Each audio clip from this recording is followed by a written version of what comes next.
네, 오늘 말씀의 제목이 축복의 통로가 된 안드레라는 제목으로 말씀 증가하면서 함께 은혜를 나누기를 원합니다.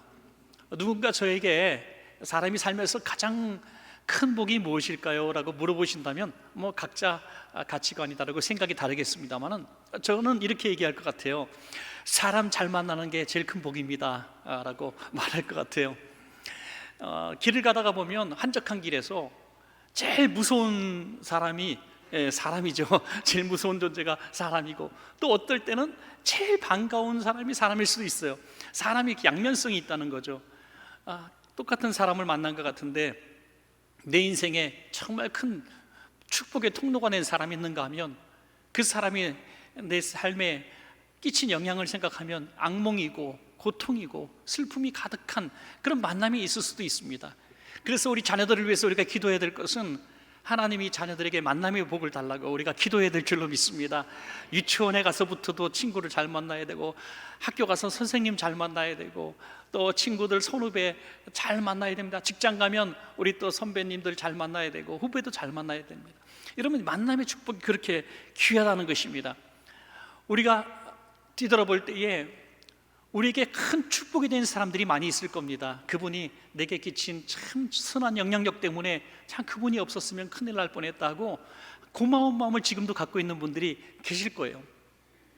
그런데 여러분, 나를 어떤 고비에서, 위기에서 나를 건져주고 재정적으로 나를 도와주고 또 어떤 위기에서 나를 변호해주고 했던 분도 고맙지만, 정말 영원이라는 시간을 두고 볼 때 우리에게 가장 축복의 통로가 된 사람은 누구일까요? 우리를 예수 믿게 한 사람이 아닐까요, 여러분?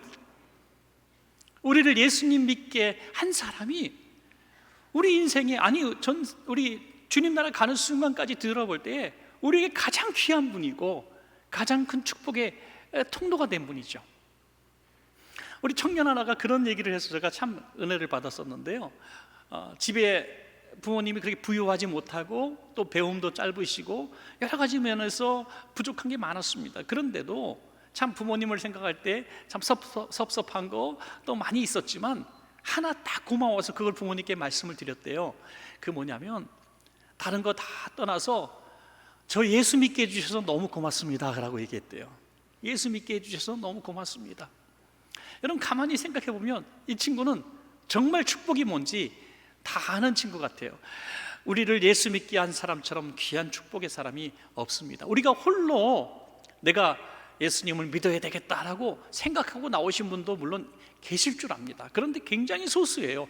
누군가 예수님을 소개하고 선한 영향력을 끼쳤기 때문에 우리 마음속에 그것이 잘 씨앗처럼 심겨졌던 것이죠. 그래서 우리가 한번 뒤돌아보면서 나를 주님 알게 한 그 사람이 누군가 한번 생각하며 고마운 마음을 이렇게 갖고 있는 것도 참 어떨까 하는 생각이 듭니다. 오늘 이 예수님의 제자 안드레라고 하는 사람은 이 축복의 통로가 된 사람인데 자기 자신의 존재 가치는 그렇게 크진 않아요. 제자들 중에서 큰 사역을 한 모습도 별로 드러나지 않습니다. 그런데 예수님께로 인도하는 은사가 있는 사람입니다. 예수님께로 인도하는 축복의 통로라는 거죠.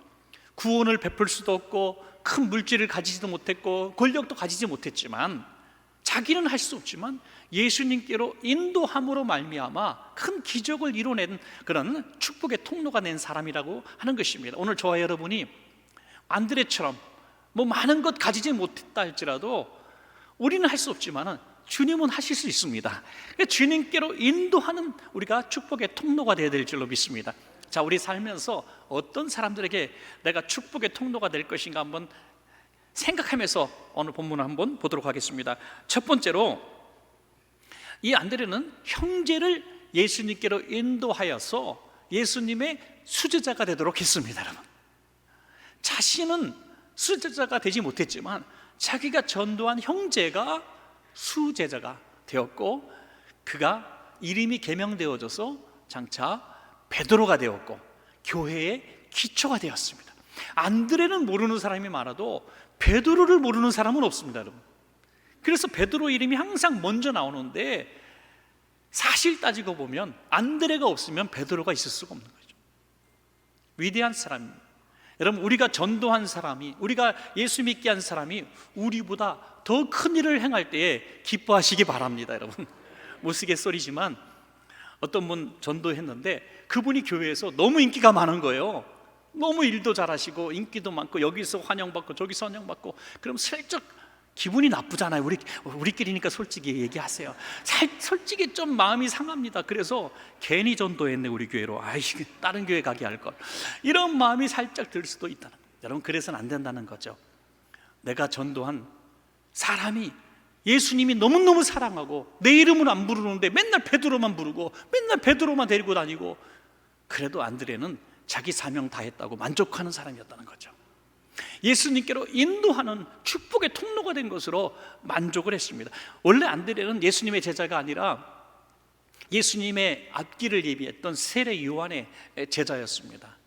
늘 진리를 탐구하는 이런 성품을 보여주고 있죠. 그런데 이 세례 요한이 예수님을 보면서 진짜 메시아인 것을 증거하잖아요. 예수님의 신발끈을 풀고 묶을 수도 없는 연약한 사람이라고 자신을 낮춰서 고백합니다. 또 이 안드레와 함께 또 다른 제자와 함께 길을 거닐고 계실 때 마침 예수님이 오셨습니다. 저 멀리서 예수님이 오시는 것을 보면서 성령이 충만하여 이렇게 예수님을 증언합니다. 보라, 하나님의 어린 양이로다. 자기 제자들이 듣는 데서 예수님을 높여드립니다. 그때 들었던 자기 선생님의 이야기를 들었던 두 제자가 예수님의 제자가 되는 것이죠. 그 중에 하나가 바로 안드레였습니다. 이 안드레가 예수님께로 가서 예수님과 대화하고 예수님 계신 곳에 함께 머물게 되면서 예수님이 진정한 메시아인 줄을 알게 되었죠. 이 기쁘고 감사한 소식을 혼자만 간직할 수가 없었습니다.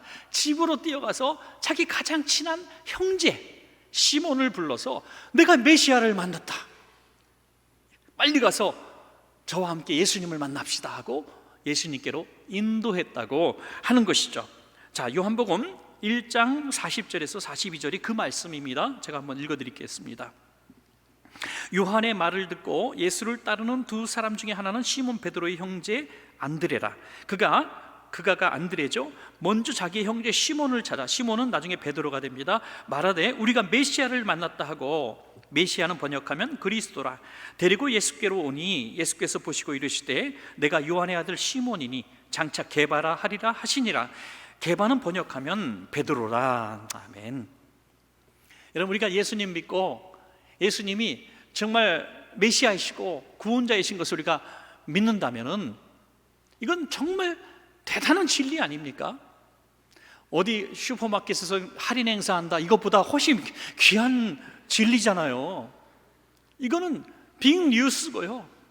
이건 정말 널리 알리고 싶은 뉴스입니다. 여러분, 그렇다면 자기 가장 사랑하는 가족에게 먼저 예수님을 소개하는 것이 믿는 자의 당연한 도리라고 하는 것입니다. 안드레는 뛰어가서 알렸다고 하는 것이죠. 여러분, 우리가 예수님 믿고 구원의 기쁨 속에 있다면, 우리가 누군가의 축복의 통로를 통해서 예수님을 알게 되었고 우리도 이렇게 행복하고 있다면 우리도 누군가의 축복의 통로가 되어야 되는데, 가장 먼저 가족인 줄로 믿으시기 바랍니다. 가족을 먼저 우리가 전도해서 축복의 통로가 돼야 합니다.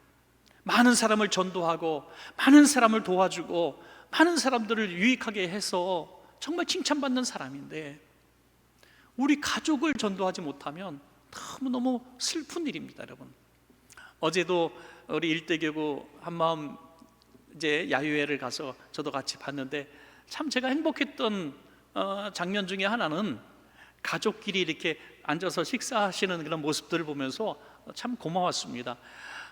참 많은 청년들, 학생들이 이렇게 왔더라고요. 단란하게 가족끼리 이렇게 앉아서. 그래서 제가 옆자리에 앉은 우리 청년들한테 물어봤어요. 엄마가 너 가면 용돈 준다 그래서 억지로 왔니? 그랬더니 아니래요. 자기들이 자발적으로 왔대요. 요즘 청년쯤 되면요, 엄마 아빠가 어디 가자면 따라가지 않습니다. 더구나 교회 집사님들이 잔뜩 몰려있는 곳에 가자 그러면 절대 안 갑니다. 네, 어려워하고요. 친구들, 젊은이들이 있는 곳엔 가도 어르신들이 있는 곳에 가려고 합니까? 그런데 아주 즐겁게 여기저기서 부모님과 함께 와 있는 아이들을 보면서 너무너무 좋았습니다. 우리 원천교회 모든 성도님의 자녀들이 그렇게 같이 교회에서 예배할 수 있는 자녀들이 되었으면 정말 좋겠습니다. 여러분, 축복이 아닐 수 없습니다. 그런데 그것은, 이 축복의 통로가 되는 것은 너무 힘듭니다. 다른 사람, 어떤 사람도 전도할 수 있는데 가족 전도하는 게 제일 힘들어요. 제일 힘듭니다. 그래서 눈물의 기도가 필요합니다. 목포에서 목회를 잘 하시는 백 목사님이란 분이 계셔요. 세계적으로 큰 교회가 됐습니다. 그런데 이 목사님도 원래 불신 가정이었습니다. 그것도 아주 가난에 찌든 가정이었고 희망이라고는 1도 보이지 않는 그런 가문이었습니다. 그런데 어느 날 어머니께서 전도를 받고 이제 교회를 가시기 시작합니다. 그래서 열심히 기도합니다. 새벽이든 밤이든 주일이든 산기도든 모든 교회의 집회는 다 참석하면서 그렇게 열심히 기도하시는 어머니가 되셨습니다. 그런데 살림은 전혀 나아지지 않았죠. 여전히 찢어지게 가난했고요. 자녀들은 몸이 아팠고, 특별히 이 목사님이 된 이분도 중학교 3학년쯤 됐을 텐데 몸이 너무 아파가지고 학교도 그만두게 됩니다. 어머니가 그렇게 날마다 비가 오나 눈이 오나 기도했는데도 불구하고 집안의 삶이 조금도 나아지지 않았어요. 그래서 하루는 이 아들, 이제 나중에 목사님 된 이분이 엄마한테 물었답니다. 엄마, 뭐 이렇게 기도하러 다녀? 집안에 변한 것도 하나도 없고 이 꼴 좀 보세요. 뭘 기도하러 다녀? 야 이놈아, 너를 위해서 간다. 내가 너를 위해서 기도하러 간다. 그 말씀이 가슴에 박혔습니다. 그런데 문제는 여전히 변화되지 않는, 복받지 못하는 삶을 보면서 주변 사람들이 수근거리기 시작합니다. 한 번은 교회에서 돌아오시더니 방에 들어가시더니 갑자기 어머니가 대성통곡을 하시더래요. 그리고 며칠 교회 가지 않으시더라는 거예요. 어머니 왜 기도하러 안 가세요? 그랬더니 교회 집사님이란 사람이 아주머니는 기도할 필요가 없어요 그러더래요. 왜? 기도해도 하나도 응답받는 게 없으니까 아주머니는 기도할 필요가 없어요 라고 얘기하더라고요. 그러니까 너무 가슴이 아파서 속상해가지고 교회를 안 가기로 했다가 그래도 또 기도하러 용기를 내서 나가기 시작하셨습니다. 그래서 어떻게 됐습니까? 그 아들이 건강해지고 목포에서 제일 큰 교회 중에 하나를 이뤘고 세계적으로 쓰임받는 목사님이 되었습니다. 여러분, 기도가 없었으면 이런 일이 있을까요? 절대로 일어날 일이 아닙니다. 일어날 수가 없는 일입니다. 그 어머니가 비가 오나 눈이 오나 정말 집에는 희망이라고는 1도 보이지 않았지만 하나님께 그 아들을 맡겼을 때, 이 자녀들을 맡겼을 때 하나님이 그렇게 위대하게 쓰셨습니다. 본인의 삶은 비록 그렇게 고단하게 사셨지만 자녀들을 이렇게 하나님 앞에 인도하는 축복의 통로가 되었고 세상 어느 어머니보다 존경받는 어머니가 될 수가 있었던 거죠. 여러분, 모세의 어머니 요게벳이 제일 잘한 일이 뭡니까? 이 아들을 죽여야 자기 가문이 사는데, 이 아들을 죽여야 애굽의 칼에서 자기 가족이 살아날 수 있는데 죽일 수가 없었습니다. 그래서 이 아들을 갈대 상자에 넣어가지고 그냥 띄어 보냈습니다. 이게 요게벳이 할 수 있는 최선의 일이었고 제일 잘한 일입니다. 그때 하나님께 맡기는 마음으로 이 아들을 띄어 보냈을 때에 장차 위대한 이스라엘의 지도자인 모세가 된 줄로 믿습니다. 여러분, 축복의 통로가 되는 자식을, 우리 가족을 하나님께로 인도하는 축복의 통로가 되는 비결은 하나님께 맡기는 것입니다. 여러분, 우리는 못합니다. 우리 자녀, 남편, 자식들을 다, 우리 부모님을 우리가 구원받게 할 수 없습니다. 아무리 어떤 말로도, 어떤 이성과 철학과 어떤 가르침으로, 성경 공부로 그 가족을 예수 믿게 할 수 없습니다. 불가능합니다. 그런데 하나 할 수 있습니다.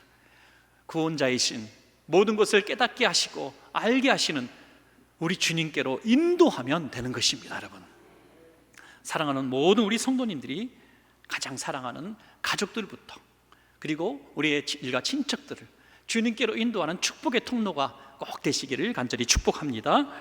자, 두 번째로, 안드레는 한 어린아이를 예수님께 인도해서 오병이어의 기적이 일어나게 했습니다. 여러분, 어린아이를 인도했는데 그 어린아이가 오병이어의 재료가 되는 이 오병이어를 갖고 있었다는 거죠. 예수님이 계신 곳에는 늘 사람이 많이 모였습니다. 누가 모였겠어요? 뭐 집에 바쁜 사람, 돈 많은 사람, 권력 있는 사람이 예수님이 설교 들으려고 하루 종일 앉아 있었겠습니까? 별로 없었습니다. 가난하고 힘겹고 갈 데 없는 사람들이었어요. 배우지 못한 사람들, 병자들이었습니다. 죄인들이었습니다. 한 번은 예수님이 말씀을 오랫동안 증거하셨습니다. 그래서 저녁이 다 됐는데 이분들의 표정을 보니까 지금 너무너무 허기져 있는 거예요. 여러분, 하루에 아무리 안 드셔도 2끼 정도를 드시는데 이 사람들은 지금 아침부터 가져온 것이 없어서 하루 종일 굶었습니다. 그래서 제자들이 보니까 큰일 났어요. 우리가 이 사람들을 먹일 수 있는 것도 없고 능력도 안 되니 빨리 집으로 돌려보냅시다. 집에 가서 쓰러지든지 집에 가서 먹든지 집에서 해결할 일인데 가만히 뒀던 우리가 큰일 나겠습니다. 이렇게 예수님께 이야기합니다. 지극히 당연한 얘기죠. 그냥 여기 있다가 굶어 죽으면 어떻게 합니까? 큰 책임을 묻게 되겠죠. 돌려보내라 그럽니다. 예수님이 바라보니까 너무 불쌍해요. 여러분, 굶어서 죽는다는 거, 집에 갈 때까지 갈 힘이 없어 쓰러져 죽는다는 거, 제자들이 그렇게 표현했는데 그게 확 피부로 정말 와닿습니까? 집에까지 가는 길에 허기져서 쓰러져 굶어 죽어? 이게 무슨 말이에요? 그런데 보릿고개를 아시고 6.25 전쟁이라든지 전쟁을 치르시고 정말 맨날 며칠을 아무것도 드시지 못했던, 산에 가도 풀뿌리 하나 먹을 수 없었던 그런 경험을 하신 분들은 이 이야기를 다 안다 그래요. 너무너무 힘이 없으면 길을 가다가 퍽 쓰러진다. 이제 60년대 70년대 막 초반에 아무것도 없이 가난할 때 국민학교 이제 아침에 종례 같은 거 하다가 여기서 쓰러지고 저기서 쓰러지고 아이들이 그래. 집에서 굶고 와가지고 어린아이들이 체력이 없으니까 빙빙 하늘이 돌다가 쓰러지는 거예요. 그러면 영양실조에 다 하나같이 영양실조. 여러분, 굶어서 쓰러져 죽는다는 거 참으로 기가 막힌 일이 아닐 수 없습니다. 지금 예수님의 말씀을 듣고 있는 사람들이 그렇게 보였다는 거예요. 제자들이 볼 때 예수님이 이렇게 말씀하십니다. 너희가 먹을 것을 주어라. 그때 제자들은 3가지 줄 수 없는 이유를 말합니다. 예수님, 여기는 빈들입니다. 여기는 우리가 아무리 노력해도 뭐 캘 수 있는 것도 없고요, 딸 수 있는 열매도 없습니다. 뭐 무화과가 있습니까? 뭐 밭에 파서 뭐 포도가 있습니까? 우리말로 치면 여기에 뭐 옥수수가 있습니까? 감자가 있습니까? 뭐 이런 얘기예요. 여긴 빈들입니다. 광야입니다. 둘째로 우리는 돈이 없습니다. 여기 수천 명 되는 사람은 어떻게 먹입니까? 우린 돈이 없습니다. 셋째, 돈이 있어도 한꺼번에 먹일 빵을 구할 방법이 없습니다. 어느 빵집이 이 사람들을 줄 수 있는 만큼 빵을 만든 빵집이 어디 있겠습니까? 계속해서 할 수 없다는 이유를 할 때 조용히 한 사람은 군중들 사이로 헤집고 다니다가 한 아이를 데리고 옵니다. 그 아이의 손에는 보리떡 5개와 물고기 2마리, 아주 작은 물고기 2마리, 아이의 도시락이 들려져 있었습니다. 그것을 도시락을 받아온 게 아니라 도시락을 가진 아이를 예수님께로 인도한 거죠. 다른 제자들은 다 할 수 없습니다, 줄 수 없습니다, 이유만 될 때 조용히 도시락을 갖고 있는 한 아이를 데려와서 예수님께로 데려온 사람이 바로 안드레였다고 하는 거죠. 안드레도 이렇게 얘기합니다. 그에게도 큰 믿음은 물론 없었어요. 요한복음 6장 8절에서 9절에 제자 중 하나 곧 시몬 베드로의 형제 안드레가, 여기서도 시몬 베드로가 먼저 나오잖아요. 나중에 유명해져 가지고요. 예수께 여짜오되 여기 한 아이가 있어 보리떡 5개에 물고기 2마리를 가지고 있나이다. 그러나 그것이 이 많은 사람에게 얼마나 되겠사옵나이까. 이거 가지고 안 된다는 거 저도 압니다. 근데 예수님이 너희가 먹을 것을 주라 그러니 제가 먹을 것 다 구해보니 이거 하나밖에 없네요. 예수님, 그래서 예수님께 가지고 왔습니다. 이런 얘기를 하는 거예요. 여러분, 그 드려진 것이 이 어린아이를 인도해서 우리는 그냥 어린아이가 예수님께 드려가지고 오병이의 기적이 되었다, 이렇게 우리는 쉽게 얘기하지만 어린아이가 스스로 나온 게 아닙니다. 안드레가 데리고 나온 겁니다. 여러분, 안드레가 데리고 나온 거예요. 그래서 그 오병이어가 수천 명을 먹여 살리는 기적의 재료가 된 줄로 믿습니다. 여러분, 저분은 돈이 있으니까 큰 일을 할 거야, 기대하는 분들이 있죠. 저분은 권력이 있고 그러니까 좀 이걸 좀 잘해줄 거야.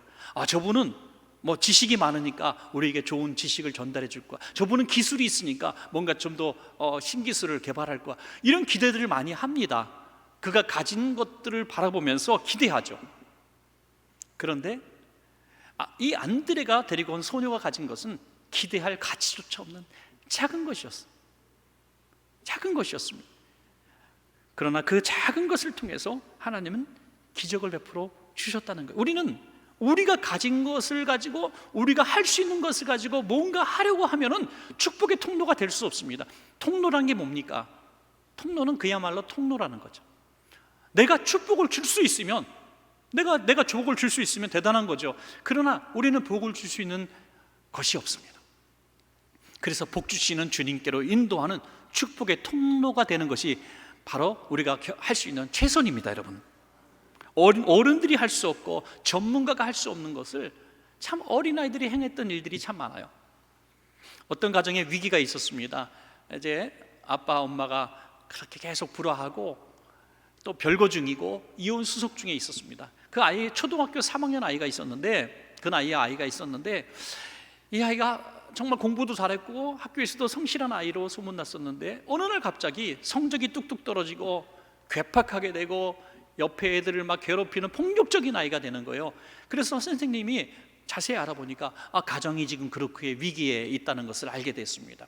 어느 날 아이들에게 시험을 보는데 이 아이가 답안지를 썼는데 답을 쓰지 않고 막 낙서를 해놓은 거예요. 잔뜩 낙서를 해놓은 거예요. 그래서 선생님이 딱 보다가 눈물을 흘리게 됩니다. 낙서를 보고. 그래서 엄마 아빠를 불렀어요. 엄마 아빠를 부르니까 한 명은 여기 앉고 한 명은 저기 앉고 서로 불편한 관계 속에 왔습니다. 어쨌든 선생님이 부르시니까 왔어요. 아무 생각 없이 조용히 그냥 답안지를 아빠에게 건넸습니다. 이 답안지를 보던 아빠가 갑자기 눈물을 쏟습니다.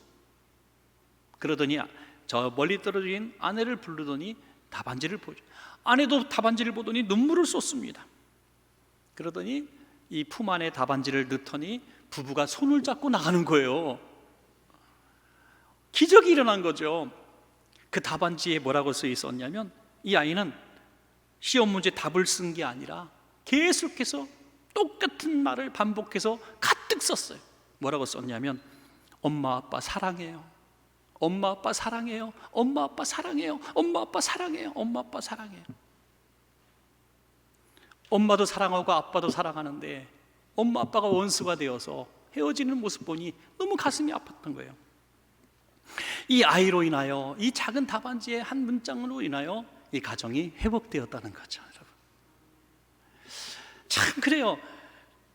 나는 가진 것이 없고 할 수 있는 것이 아무것도 없다고 생각하는 이 어린 소녀가 한 문장을 썼는데 가정이 회복됐단 말이에요. 어떤 상담가도, 어떤 인생의 선배도 꾸짖기도 하고 다스리기도 하고 막 설명도 했지만 해결되지 않았던 가정의 문제가 이 아이로 인하여 해결됐다. 이런 신비로운 일들이 뭡니까? 바로 축복의 통로라는 거죠. 몇 번 말씀을 드렸습니다만 지금도 저는 이 많은 사례가 없다고 봐요. 제가 우간다 갔을 때 초등학교 아이들이 그렇게 굶는 아이들이 많아요. 단 한국에 결연된 1,500명 아이들만 세계 초등학교에 1,500명 식사를, 점심을 할 수 있었어요. 수많은 동네 아이들이 구경만 하는 거예요. 그걸 보면서 구경만 하는 거예요. 그때 한 아이, 어린 소녀가 기도하는 모습을 찍어서 CBS 텔레비전에서 방영을 하게 됐죠. 제가 그 자리에 있었습니다. 그런데 이 소녀가 했던 기도가 이런 내용이었어요. 자기 자신도 점심 한 끼 해결할 수 없는 지독하게 가난한 아이고 아프리카 희망이 없는 나라의 아이인데, 이 아이는 이렇게 기도했습니다. 하나님, 저희도 밥을 먹고 싶어요. 저희도 밥을 먹고 싶어요. 매일같이 점심에 와서 식사하는 그 아이들을 쳐다만 보는 것을 견딜 수 없어요. 우리도 배고파요. 우리에게도 밥을 주세요. 이런 단순한 기도를 했는데 그 아이는 줄 수도 없고 그 기도를 들은 사람, 주변에 있는 사람도 누구도 줄 수 없었지만 그게 한국 텔레비전 CBS에서 나왔을 때 1,500명이 그해 겨울에 1만 명으로 늘어나게 됩니다. 여러분, 그 영상을 본 많은, 제가 이제 CBS 스튜디오 가서 제가 이제 게스트로 이 얘기를 같이 나누고 있었을 때 이 영상을 보고 울지 않는 사람이 없었어요. 출연했던 게스트 가수들, 다 사회자들, 역시 아니나 다를까 그렇게 대단한 반향을 일으키고 복음사상 거의 최고점을 찍었습니다. 여러분, 한 아이의, 자기 점심도 해결할 수 없는 한 아이의 눈물의 기도가 자기 친구 수천 명을 먹여 살리는 기도가 되었습니다. 놀랍지 않습니까? 여러분, 그렇습니다. 우리는 할 수 없지만 축복의 통로는 될 수 있습니다. 소원을 가지십시다. 가난한 사람들을 보면 눈물이 납니까? 나는 돈이 없지만 하나님, 저들에게 축복의 통로가 되기를 원합니다.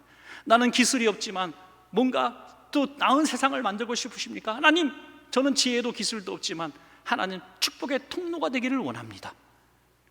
그럴 때에 여러분들을 통해서 하나님은 기적을 베풀어 주실 줄로 믿습니다. 여러분, 마지막 세 번째로 안드레는 이방인들을 예수님께 인도했습니다. 이것이 대단한 어떤 구속사적 사건이 되었죠.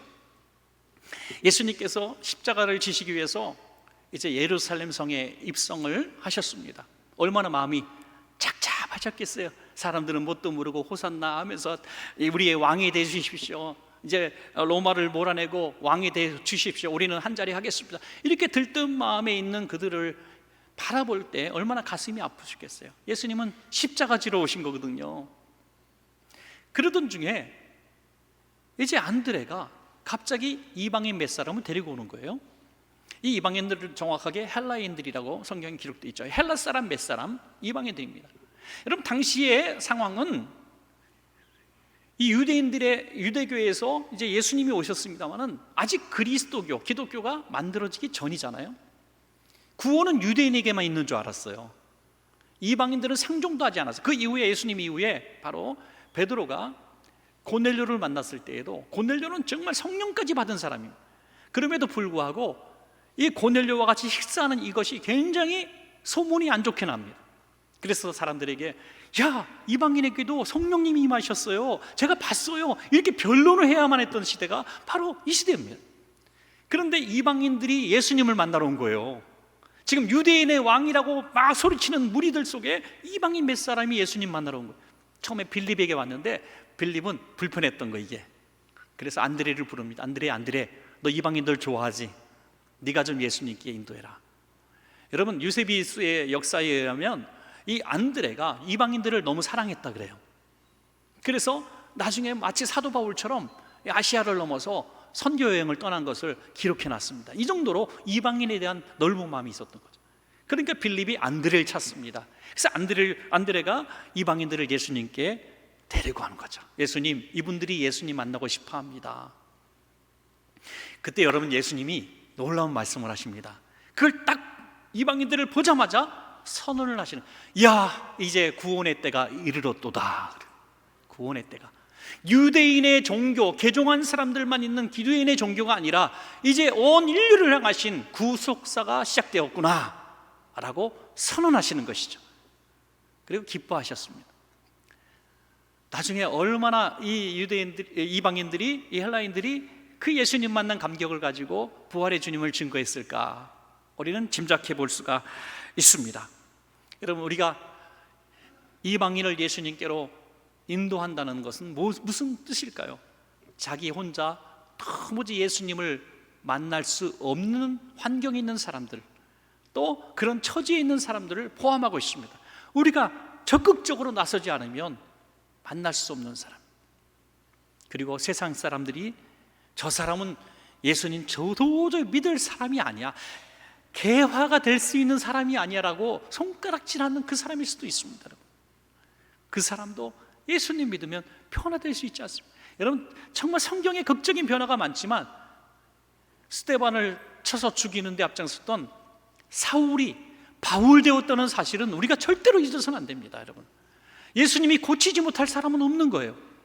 그러므로 우리는 이방인 같은 사람도 예수님께로 인도하는 거죠.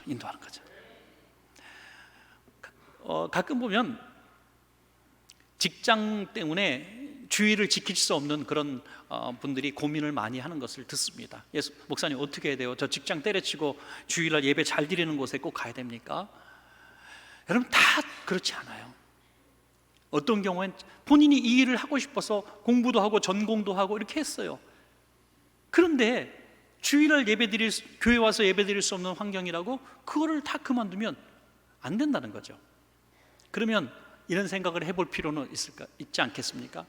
하나님이 내 마음속에 정말 비행기 타는 것이 좋고 승무원 되는 것이 좋아서 조종사가 되고 스튜어디스가 됐다고 해요. 그러면 주일날 공중에서 갑자기 내려와서 연희동 와서 예배드릴 수 있습니까? 뭐 간호사, 의사도 마찬가지고 군인도 마찬가지고 경찰도 마찬가지 아닙니까? 그런 일을 할 때에는 하나님이 내게 주신 직업의 소명이라고 생각한다면 이렇게 생각해요. 자기와 함께 있는 그 모든 사람들이 주일을 예배할 수 없는 사람들이잖아요. 이방인들 같은 사람들이에요. 그곳에 예수 믿는 나를 보내신 것은 그곳에서 하나의 교회를 이루라고 보내신 것은 아닐까 하는 거죠. 도저히 교회로 데리고 올 수 없는 그런 시간과 환경 속에 있는 사람들 속에 내가 가 있다면 그들이 이방인입니다. 그들을 예수님께로 인도하는 사명으로 여긴다면 그들에게 축복의 통로가 될 수가 있다는 것입니다. 여러분, 이런 나라를 사랑하고 안 믿는 사람들을 사랑하는 사람들이 정말 그리운 때입니다. 한때는 나라를 위해서 구국기도에 날마다 하고 하나님 이 땅에 정말 평화를 달라고 예수 믿는 사람 달라고 얼마나 많이 기도했습니까? 요즘에는 별로 관심이 없어요. 길에서 전도도 잘 하지 않아요. 뭐 예수님 믿게 되면 믿겠지, 뭐 믿으라고 괜히 했다가 내가 모욕당할까 봐 걱정하고. 여러분, 이러한 마음으로는 축복의 통로가 절대 될 수가 없습니다. 얼마 전에 기독교 신문에 난 간증을 보고 제가 참 울컥한 적이 있는데요. 몇 년 전에 스리랑카에서 있었던 집회입니다. 스리랑카는 아시는 대로 약 80% 정도, 70에서 80% 사이가 불교입니다. 74%라는 통계가 보통 나와 있는데요. 이 불교인이 대다수고요. 이슬람교 한 88%, 그 다음에 힌두교, 그러니 기독교가 뭐 몇 프로나 되겠습니까? 거의 존재가 없죠. 그런데 요즘에 기독교가 부흥되기 시작합니다. 그래서 한국에서 목사님들이 가서 목회자 세미나를 하고 있었습니다. 그런데 이 절박한 환경, 국가를 너무 사랑하고 이 땅을 너무 사랑하지만 이렇게 전도가 안 되는 나라에서 이 젊은 목사님이 너무 가슴이 아팠던 거예요. 이 강사님이 하루는 이제 강의하다가 저는 지병이 많은 사람입니다. 특별히 심장이 안 좋습니다. 도무지 건강상으로는 다닐 수 없는 사람인데 제가 이렇게 하나님 은혜로 사역을 하고 다닙니다. 이런 얘기를 했어요. 그랬더니 이 젊은 스리랑카 목사님이 신혼부부래요. 이제 갓 결혼한 젊은 목사님이 일어나서 막 울면서 얘기합니다. 목사님, 제 심장을 이식해 드리겠습니다. 제 심장을 목사님께 드릴 테니 스리랑카를 위해서 복음을 전해 주십시오. 그래요. 저의 힘으로는 도무지 안 됩니다. 계란으로 바위치기처럼 힘듭니다. 하지만 목사님은 하실 수 있지 않습니까? 제 심장을 드릴 테니 목사님 건강한 몸으로 스리랑카를 위해서 일해 주십시오. 자기 목숨을 버리겠다는 이 젊은 목사님, 스리랑카 영혼들을 위해서 자기가 죽겠다는 이 젊은 목사님 때문에 갑자기 이 세미나장이 통곡의 바다가 되었고 세미나가 중단이 되었다는 거예요. 그 목사님 이후에 3년 정도 지날 때까지 계속 그 스리랑카를 돕고 있고요, 교회도 설립해 주었다고 하는 거죠. 사랑하는 여러분, 나에게는 힘이 없습니다. 나는 길이 없습니다. 나는 무능하지만 내가 축복의 통로는 될 수 있습니다. 우리의 그 헌신과 희생, 간절한 기대와 소원을 가진다면 주님의 마음을 움직일 수 있습니다. 주님께서 우리가 도무지 해낼 수 없는 이 영혼 구원의 역사를, 또 사랑의 역사를, 치유의 역사를, 그 능력들을 우리를 통해서 주님이 일하실 줄로 믿습니다. 여러분, 말씀을 맺겠습니다. 안드레는 제자들 중에서도 별로 존재 가치가 없는 정도로 유명하지 않습니다. 베드로는 알아도 이 안드레를 별로 모릅니다. 그런데 안드레는 교회의 기초가 된 예수님의 수제자 베드로를 인도하는 축복의 통로였고요, 가난하고 역시 힘겨운 삶을 살았지만 어린아이 오병이어를 예수님께로 인도함으로 수천 명을 먹여 살리는 사람이 되었고요, 그리고 이방인들을 예수님께로 인도하여 세계 선교의 시작을 알리는 선언을 하게 하셨습니다. 여러분, 우리 모두 안드레와 같은 축복의 통로로 사시기를 간절히 축원합니다.